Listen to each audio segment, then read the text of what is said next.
Let's begin. So today's daf is Lamid Aleph. So we left off 2 lines down. Tan Rabbanan. We'll say a very interesting sugya today. So the Gemara says the following. Tan Rabbanan.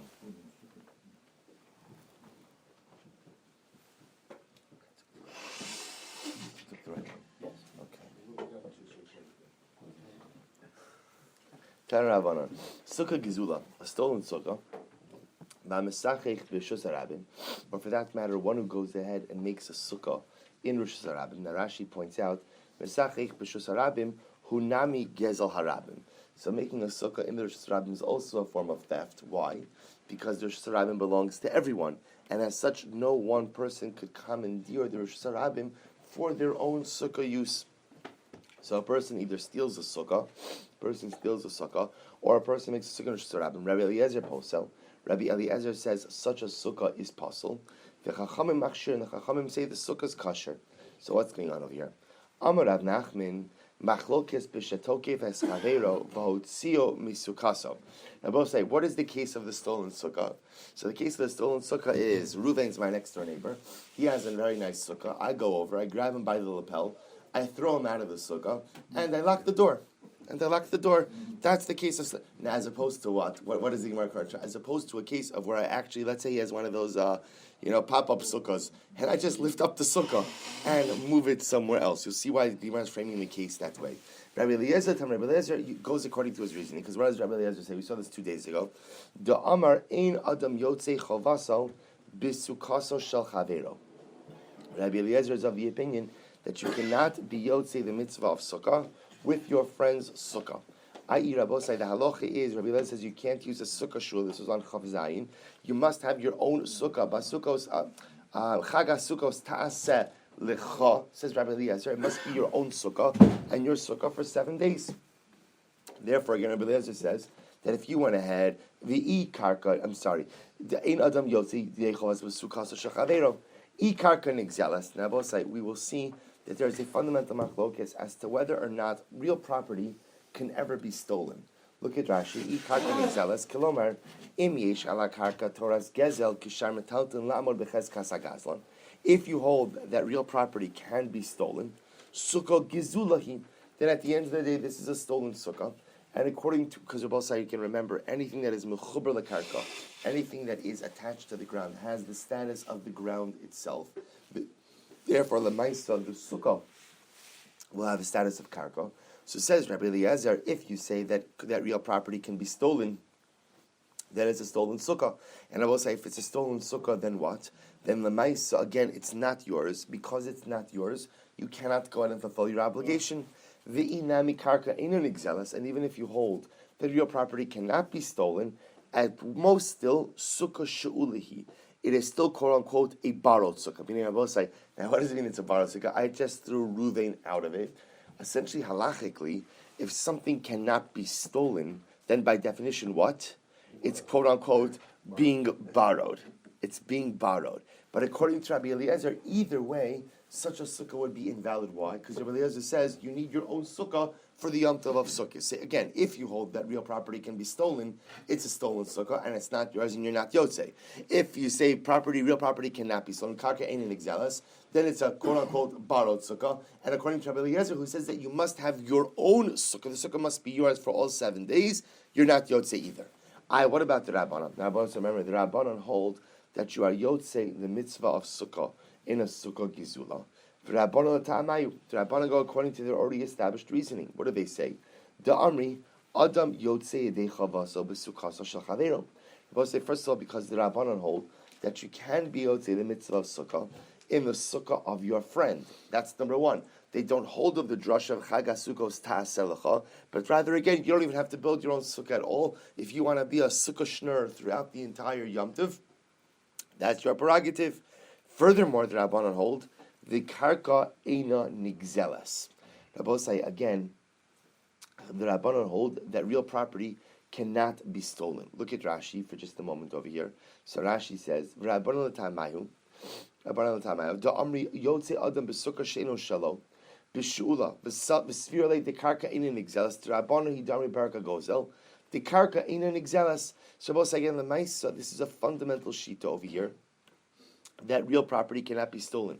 Now, the logic for real property can't be stolen is because in order for something to be stolen, according in the view of the Rabbanan, it has to be movable. It has to be movable. There have to be what's called kinyane gezela, the ability to acquire stolen property, which often requires the property to be able to go into the rishus, go into the domain of the gazlan. Now, you could acquire real property in different ways by ultimately doing something with the land, some kind of chazak on the karka. But Chazal hold karka ein an exeles.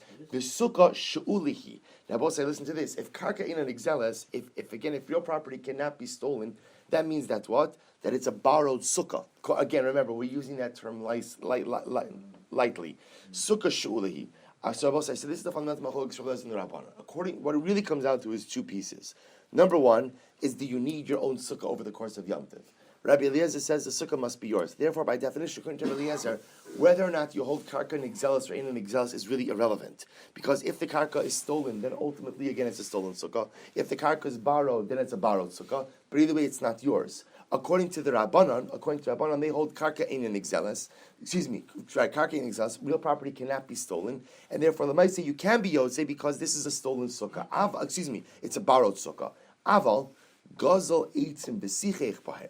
But Rabbosai, if you stole wood, this is gazel eitzim. Now I'm not stealing a sukkah, I'm stealing wood. V'sichech bahem. Rabbosai, this phraseology is a little bit misleading. Sichech bahem over here doesn't mean you used it for schach. Sichech bahem means you used it to build a sukkah.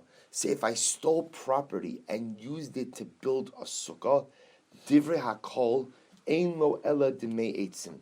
Everyone agrees that what? That the thief has acquired the wood. The thief has acquired the wood, and the only thing he is obligated to do is pay the value of the wood to the person from whom he stole it, which would then mean what? That such a sukkah is indeed a valid sukkah. Look at Rashi. Aval gazel eitzim v'sichech bohem. Ein zu lo gezula v'lo she'ula. This is not a stolen sukkah, nor is it a borrowed sukkah. Why not? Dikananhu b'shinui ma'isa v'shinui Hashem. Because I will say, in this case, the thief has acquired the wood through shinui ma'isa. Shinui ma'isa means, shinui ma'isa is that you've changed it. You've changed the object from wood to a sukkah, v'shinui Hashem. And you've also changed its name from wood to sukkah. Va'od mishum takanas hashavim. En otzarach listar b'niyah el yachzur dam. Rabbi said, this is very important. There's a concept called, the Gemara is going to say this later on, but I'll just say this quickly outside now. There's a concept called Takanas HaShavim. Takanas HaShavim means the following. Chazal made many enactments in order to facilitate people doing tshuva. And one of the things that Chazal understood is if tshuva becomes very difficult, people won't do it. So for example, the Gemara tells a story about a man who was a career thief, and he woke up one day and he decided, you know what, he told his wife, honey, I want to do tshuva, and his wife said to him, you fool, if you do tshuva, you won't even have a belt buckle to your name. Apparently, he was a very successful thief.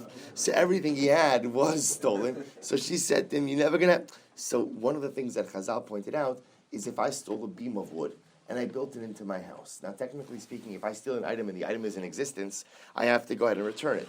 Chazal said if I stole a beam and I built it into the structure of my home, I don't have to return the beam. Rather, what do I have to do? There's just the value. Why? Because if you tell me that in order to do tshuva, I have to go ahead and take apart my house, so chances are what?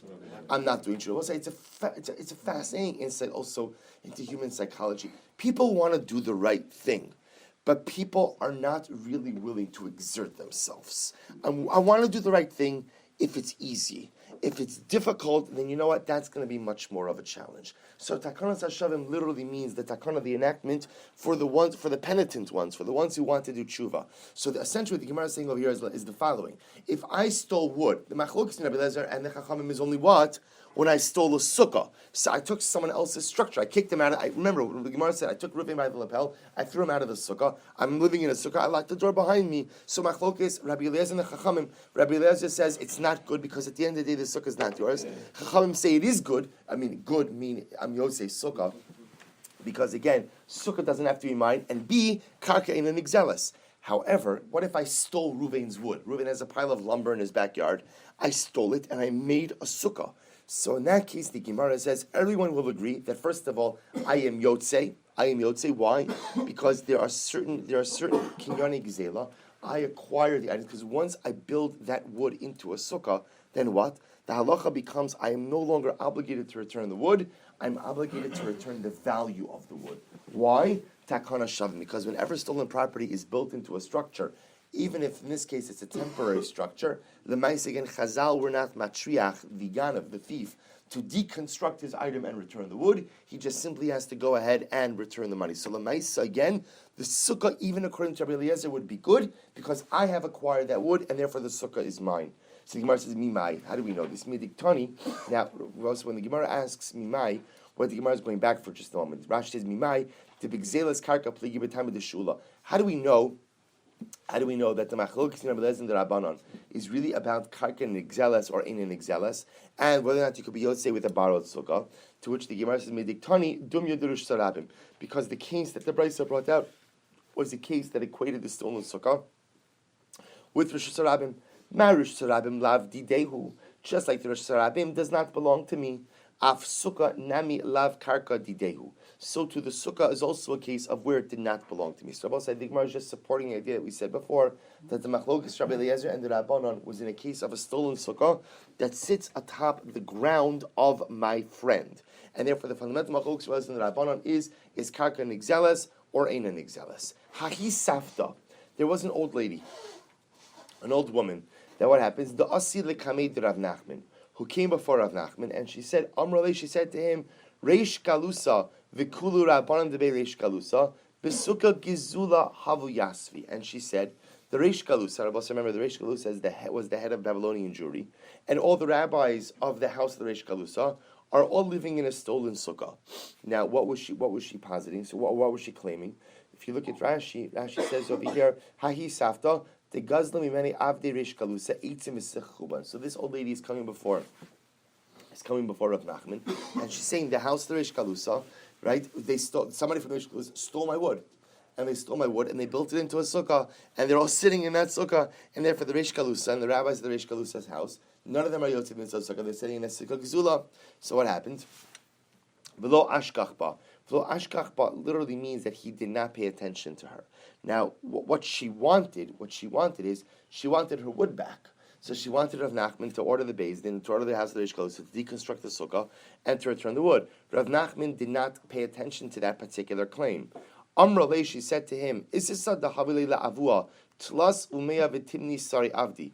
A woman whose father had 318 servants. Tzavcha kamaych, who is screaming before you, v'lo ashkechi suba, and you're not going to pay attention to her. Rashi points out, who is this woman that her father had 318 servants?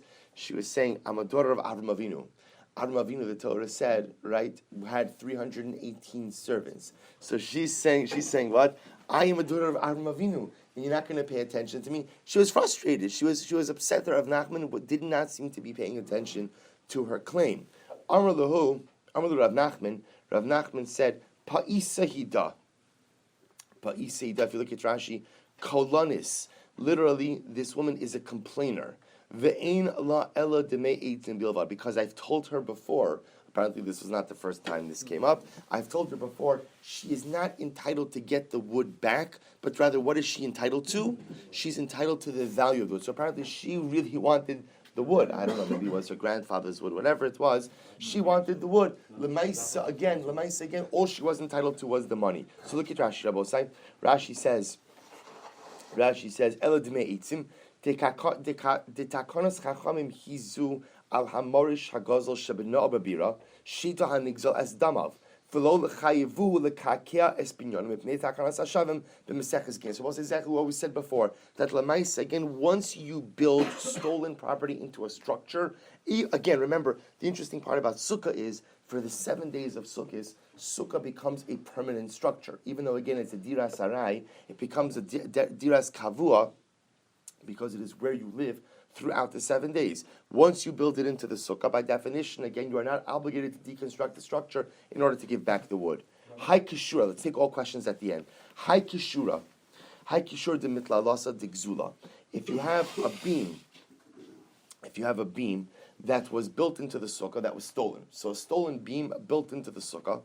Of Dile Rabbanan Takanta Mishum Takanas Marish.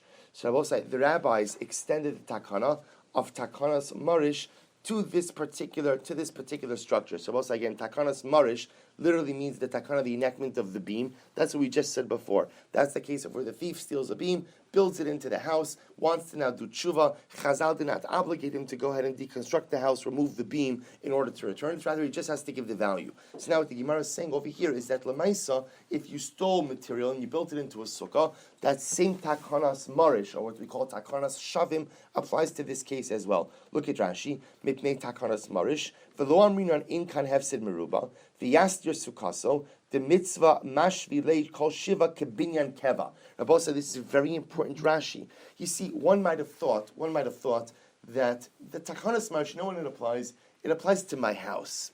Because if I steal a beam and I build it into my house, tell me that I have to construct my house, that's a major that's a major hefsin. And therefore Chazal did not obligate me to do that. But a sukkah, what's the big deal? What's okay, I have maybe an hour of work that I have to do. So what's the big deal? I'll take off the schach, I'll remove the beam, I'll get a new beam. So I might have thought that I'd be obligated to kamash malon, that for the Yom Tov of Sukkot, the sukkah is treated as a diras keva, is treated as an established structure, no different than a home. Therefore, the takanas marish applies over here as well. So the Gemara says, Pshita, that's obvious. Maishna me'etzim. Why should this be any different than the case of the wood? Now, boss, I remember again, what the Gemara is suggesting over here is the following. We just said beforehand that what? That if I steal wood, instead of stealing Ruvain's sukkah, I steal Ruvain's wood, I build myself a sukkah with Ruvain's wood. What's the halacha? My sukkah, and I'm only obligated to, not only, but I'm obligated to what?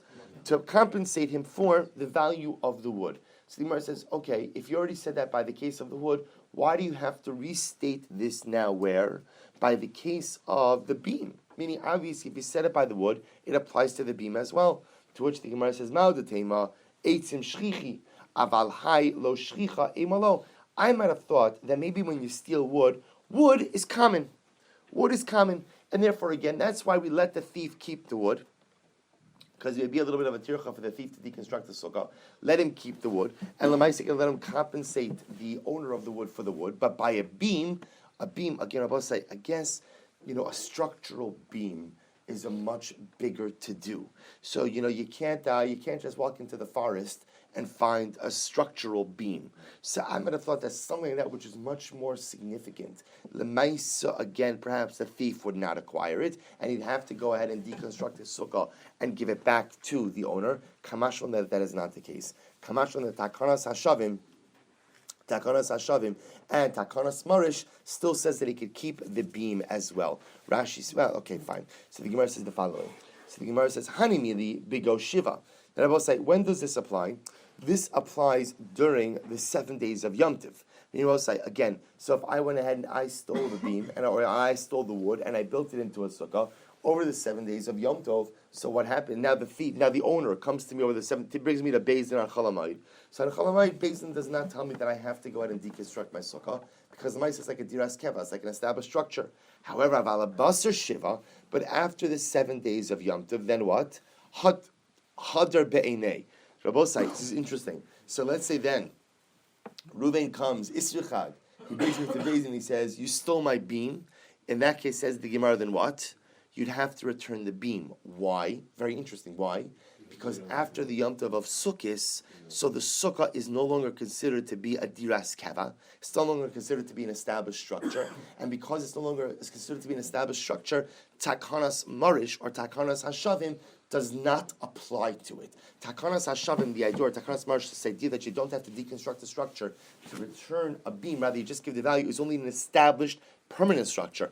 After Sukkot, it's an impermanent temporal structure. You would be obligated to deconstruct, meaning even if you're one of those guys who leaves up your sukkah year to year, not because I'm lazy, chas v'shalom, but because it's more efficient, right?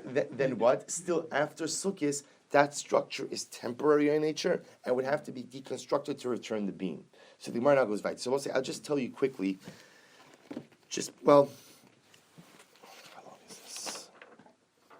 you know what? Let me when we finish the daf, and then I'm going to go back just to tell you the halacha l'maisa, because The Shulchan Aruch does comment on this case of the stolen sukkah, but we'll come back to it. So the Gemara says the following: Tana Yavesh Pasel. I will say we learned before that a lulav we're transitioning now to lulav. Remember again, I will say sukkah is not the topic of this parak, although it's exciting. The only reason again we got into it was why. Because we started a discussion about lulav hagazel, about a stolen lulav. So once we started speaking about a stolen lulav, then we got into the case of the stolen sukkah. But now we're back to our regular subject over here. Tana, yavesh pasel, a dried lulav is pasel. Rabbi Huda machsh, Rabbi Huda says that it's kosher. Amar Rava says, machlokes belulav d'Rabbanan. Machlokes belulav.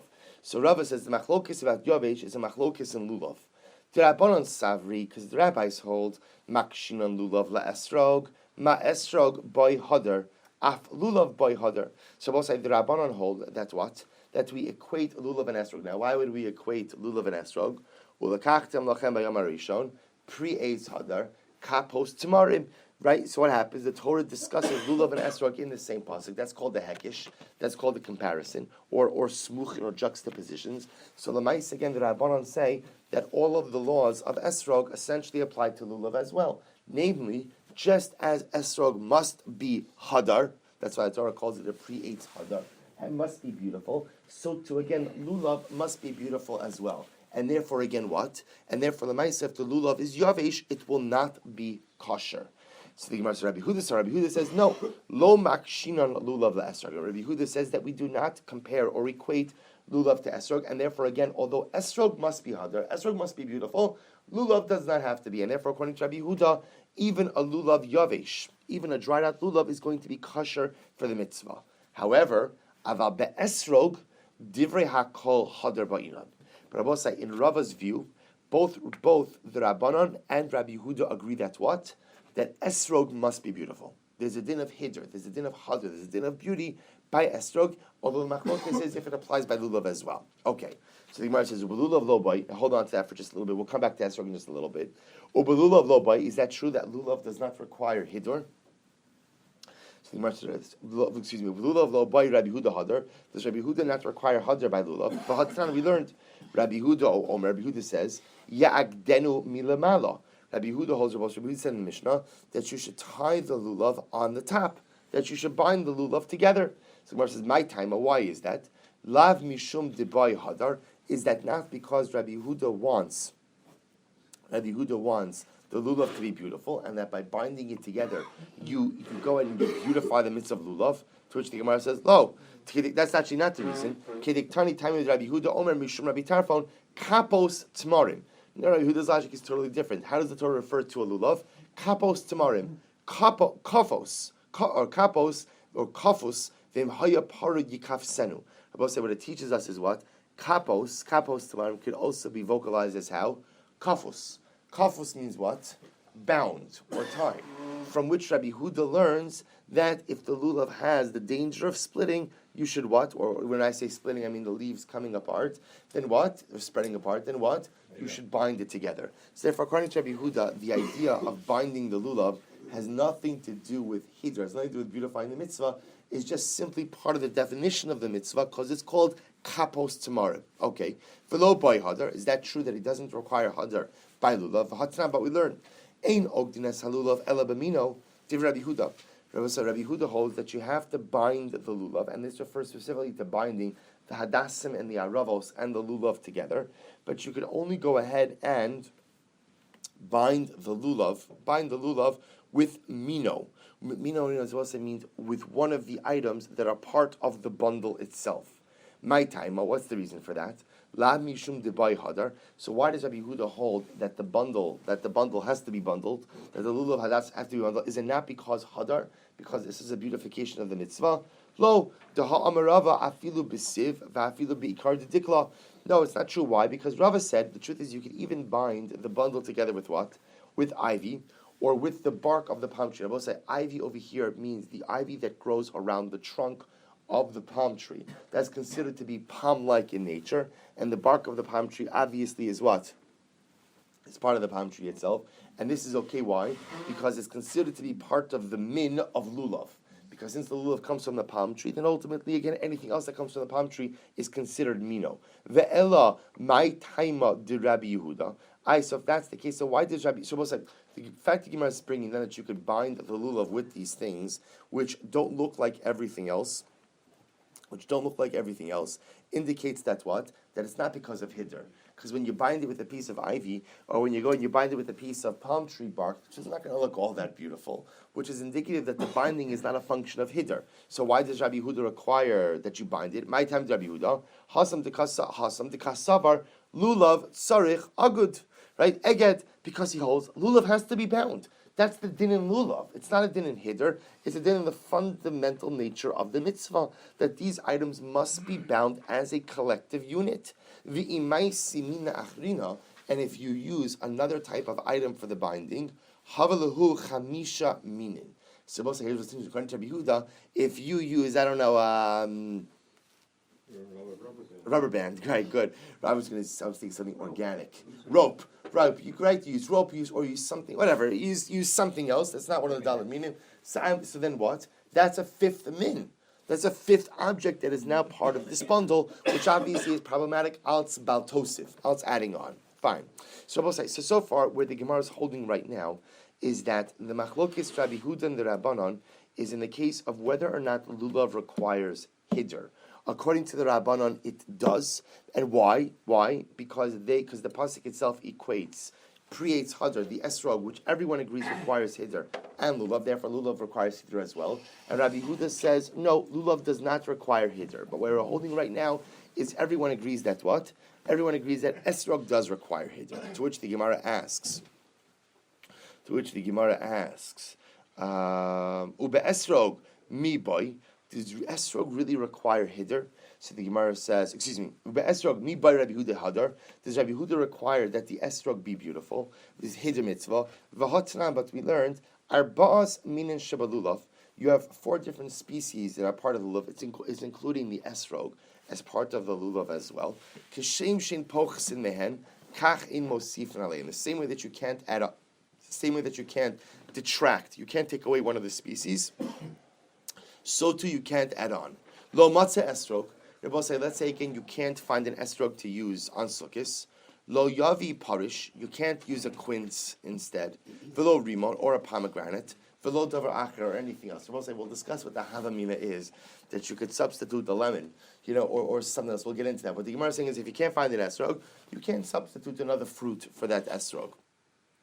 Furthermore, kimushin. If the object withered, ksherin, it's kosher. Yuveshin psulin. We're assuming now this is talking about the esrog. If the esrog withered, or if the esrog was dried up, it's puzzle. Which again would seem to make sense based on the fact that what? That the esrog must be hadar. It must be beautiful. However, Rabbi Yehuda says af yeveshin. Rabbi Yehuda says even a dried esrog will be fine. Which again seems to indicate what? That Rabbi Yehuda holds what? That you don't require hiddur even by esrog. But Rabbi Yehuda said, I'm sorry. Rabbi Yehuda says, good. Rabbi Yehuda says, Rabbi Yehuda, Maisa bibnei krochin, shahayu morishin es lulavehen livnei v'neihen. It's interesting enough. Rabbi Yehuda says that there was an episode of Bnei Krachin. So I don't know if Krachin over here means the actual name of a place, or it's just saying over here there was a story with people in a city, right? Residents in a city who used to give over their lulavim, who used to give to their grandchildren. So we'll say, look at Rashi for just a moment. Bnei Krachin, it's actually true. It's just a generic term for krach. She'ein darin al makom pardesin. They do not live in a place where there are orchards. Ve'ein dekalim mitzuyin. So we'll say, so urban dwellers often did not have unlimited access to palm trees, and as such, what would they do? They would save their lulavim year to year, to the point that apparently they would last for generations, and they would hand down lulav. So you'd have to imagine what a lulav looked like when it was being handed down from grandfather to grandson. Amr lahem. Amr, so that actually the Mesilas Shas changes it to Amr Lo Misham. Right, and Rabbi say again. Remember, this is Rabbi Yehuda quoting this story. So Rabbi Yehuda just got finished saying what? Just got finished saying that even a withered esrog or a dried esrog is going to be good, and furthermore, even a dried up lulav is going to be good also. And he quotes the story. So the Rabbanan respond to him. Amr Lo, they said to him, Misham Raya, you're bringing a proof from there. Ein shas hadchak raya. You can't bring a raya from a shas hadchak. You know, I will say the Bnei Krachin didn't have access to anything else. So what happened? So they did the best of their ability. But you can't bring a raya for normative halacha from a case of extenuating circumstances. But I will say, but nevertheless, with the Gemara focus on katani mihas. But here's what comes out of this: Rabbi Yehuda Omer. Af Yeveshin Ksherin. Rabbi Yehuda said that even the dried one was kosher. Now, the Gemara says, "My lava esrog," was Rabbi Yehuda not commenting on the esrog. Now, what's interesting is the flow of this price that the Gemara just quoted is a strange flow. Why? Because it begins by talking about the four minim. You can't have less, you can't have more. Then what does it say? If you don't have an esrog, so you can't go ahead and bring a quince or anything else instead. Then what did it say? And if it's dried up, it's kosher. Or say, if it's withered, it's kosher. If it's dried up, it's not. Rabbi Yehuda holds, even if it's dried up, it's kosher. Then Rabbi Yehuda quotes a story about lulav. So the question is, when Rabbi Yehuda says if it's dry, even if it's dried up, that it's kosher, what is he referring to? The reason why it's ambiguous is because the first part of the statement was talking about esrog. The last part of the statement is talking about what? Lulav. So the Gemara at first assumes that Rabbi Yehuda's statement that even a dried item is usable for the mitzvah is referring to what? It's referring to esrog. Oh, and that's a stira. Why? Because again, Rabbi said, because that just follows the flow of the brisa. It was talking about esrog before, and therefore the comment is about esrog. Now, why is that a stira? Because we just said before that even though Rabbi Yehuda holds that a lulav does not have to be hadar, he does agree with what? That an esrog does. So how does this stem? Because you're telling me before Rabbi Yehuda holds that an esrog has to be hadar, and now based on this price, so the esrog does not have to be hadar. To which the Gemara says, no, alulav. You're right. That statement of Rabbi Yehuda was not referring to esrog. When he said that even a dried item is usable for the mitzvah, it wasn't referring to esrog. Rather, what was it referring to? Lulav, which Rabbosai actually allows the Brisa to read a little bit better, because now why? Now it makes sense why Rabbi Yehuda then introduces that story in the next state. What was the story about? Dried lulavim. So after Rabbi Yehuda says that what? That you could use a dried or withered lulav, he says, I'm going to support that assertion. How? I'm going to tell you a Maisa Shahaya Kachaya. It happened that people used dried lulavim, to which the Rabbanan responded, come on, don't waste my time with that, right? Meaning, again, that was a shas adchak, that was extenuating circumstances. You can't bring a raya from there. So I will say, therefore, the way we leave off over here is Rabbi Yehuda is still on the same page, that although lulav does not require hidur, and with that he argues with the Rabbanon, everyone agrees that what? That esrog does. That's what we're holding so far. So the Gemara analyzes the brisa. The Gemara says, Amar Mar.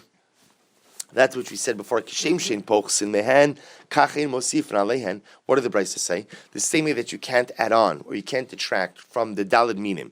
Meaning you can't decide to add, roses or tulips or something else to it. The same way that you can't decide, you know what, I don't like how the aravos look, I'm going to take them away. So you can't add on another species. Someone says, Pshita, that's obvious. What's the chiddush over here? What would you have thought? Hoil v'am Rav Yehuda, lulav sarich eged. I might have thought like this. Since lulav requires a binding, now I guess we haven't decided definitively on that issue, but since we say that lulav needs to be bound, I might have thought like this. Rabbi say, when can't I bring another species if I'm going to go ahead and bind that in the binding? But let's say I want to do the following. I'm going to bind up my lulav hadassim and aravos, and what? And I want to bring tulips, but I'm not going to include them in the binding. So I might have thought that if I'm not going to include them in the binding, then what? Then the Lamai should be okay. Why? Because as long as it's not bound together, it's not considered to be as one of the species, and therefore, again, it's not Baal Tosif. Kamash Malon, no. Kamash Malon, that even if you hold Lulav Tzarech Eged, and all the species have to be bound together, the act of taking something else, even if it's not bound together with the rest, is still problematic. Amar Mar, Lo Matzah Esrog, Lo Yavi, Lo Rimo, Lo Parish, Lo Davar Acher. We'll say it's very interesting. So the Bryce said if you couldn't find an Esrog, you should not go ahead and bring a pomegranate or a quince or anything else. The Gemara says pshita. Like, that's obvious. What's the mitzvah is esrog, meaning why would I will say again? Is there a havamina that if I don't have tefillin, that I should go ahead and construct tefillin out of black construction paper and tie it around my arm, or I should tie a rope or a belt around my arm for it? If you don't have an esrog, you don't have what's the havamina that you would substitute it with something different? This is very interesting. Mao de tema. I might have thought that maybe I should go ahead and use something else in order that the concept of esrog not be forgotten. Well, I'll say this is so profound. You have to understand something. We live in such a dramatically different age. Our nisayon, right? Not nisayon, but our challenge is, do you want to buy an aleph, a beis, or a gimel? What kind of esrog do you want to buy? How much money do you want to spend?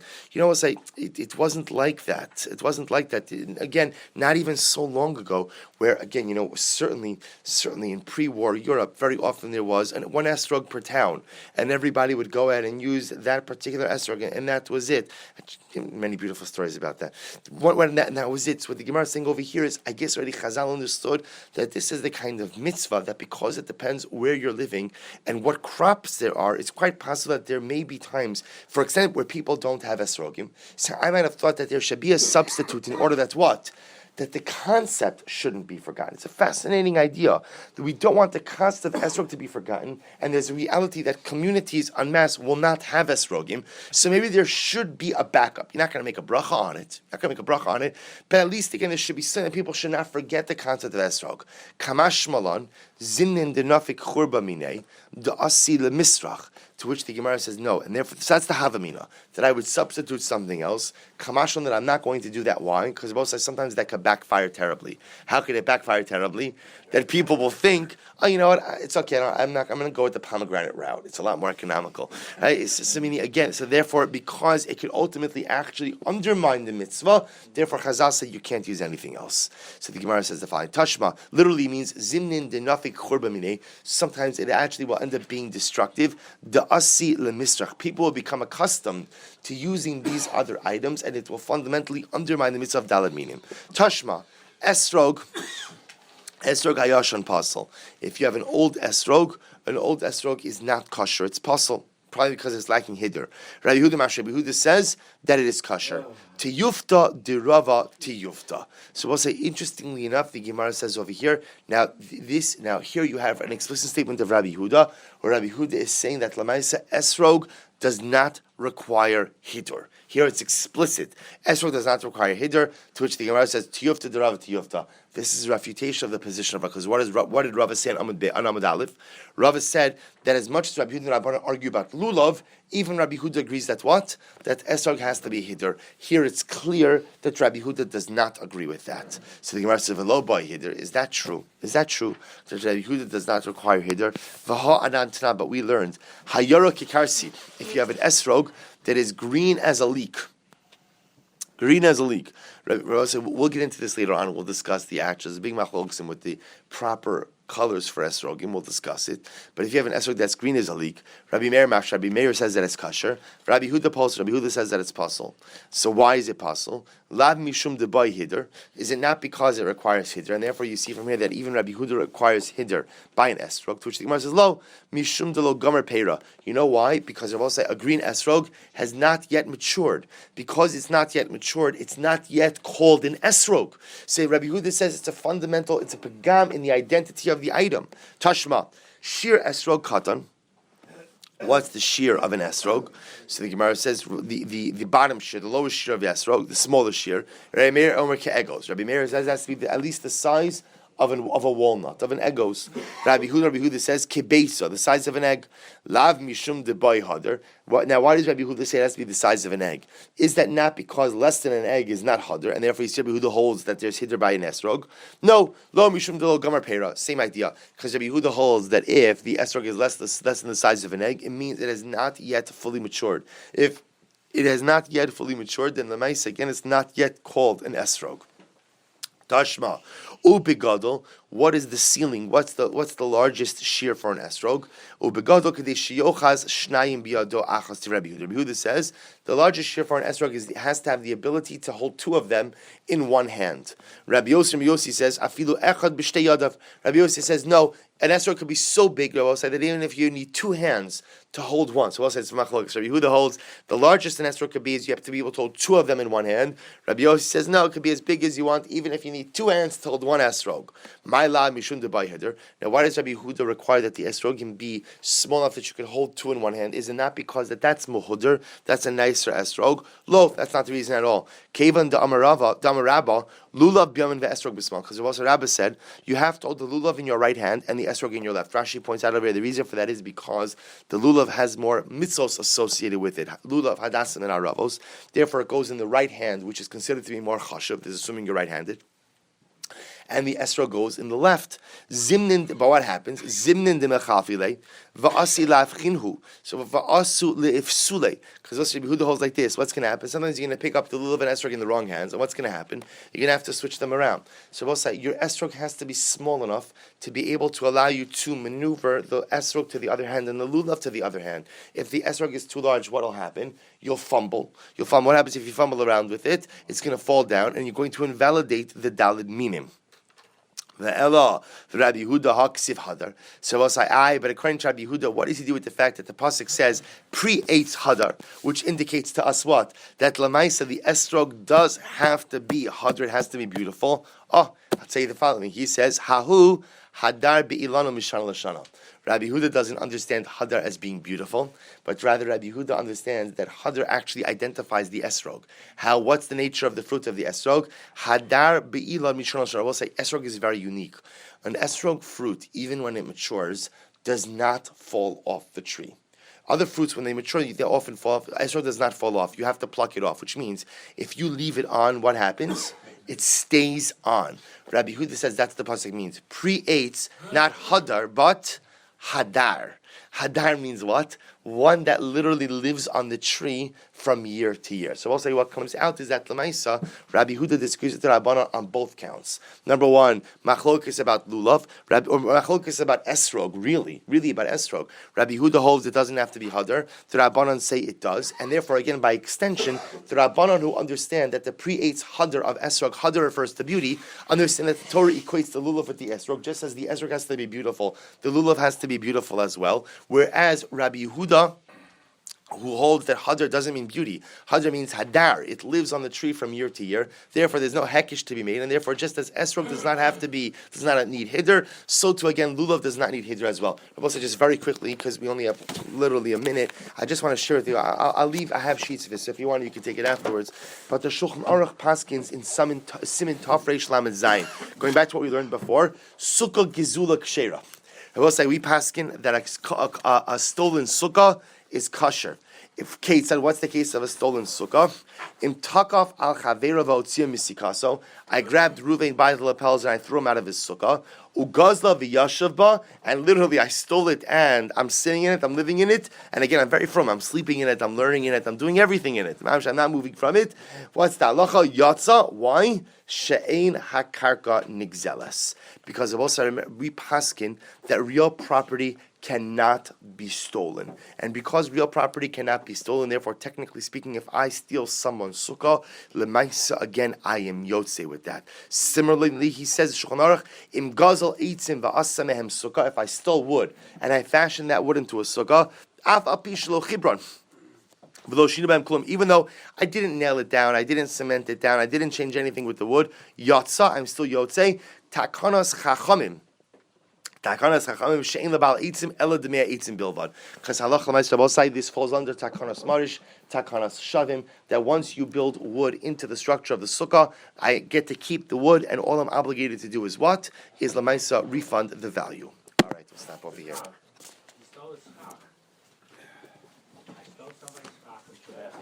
So we treat that the same. Everything we treat as built into the structure. And that's, even though, again, it's not nailed down, it's not still part of the structure, you only have to give the value.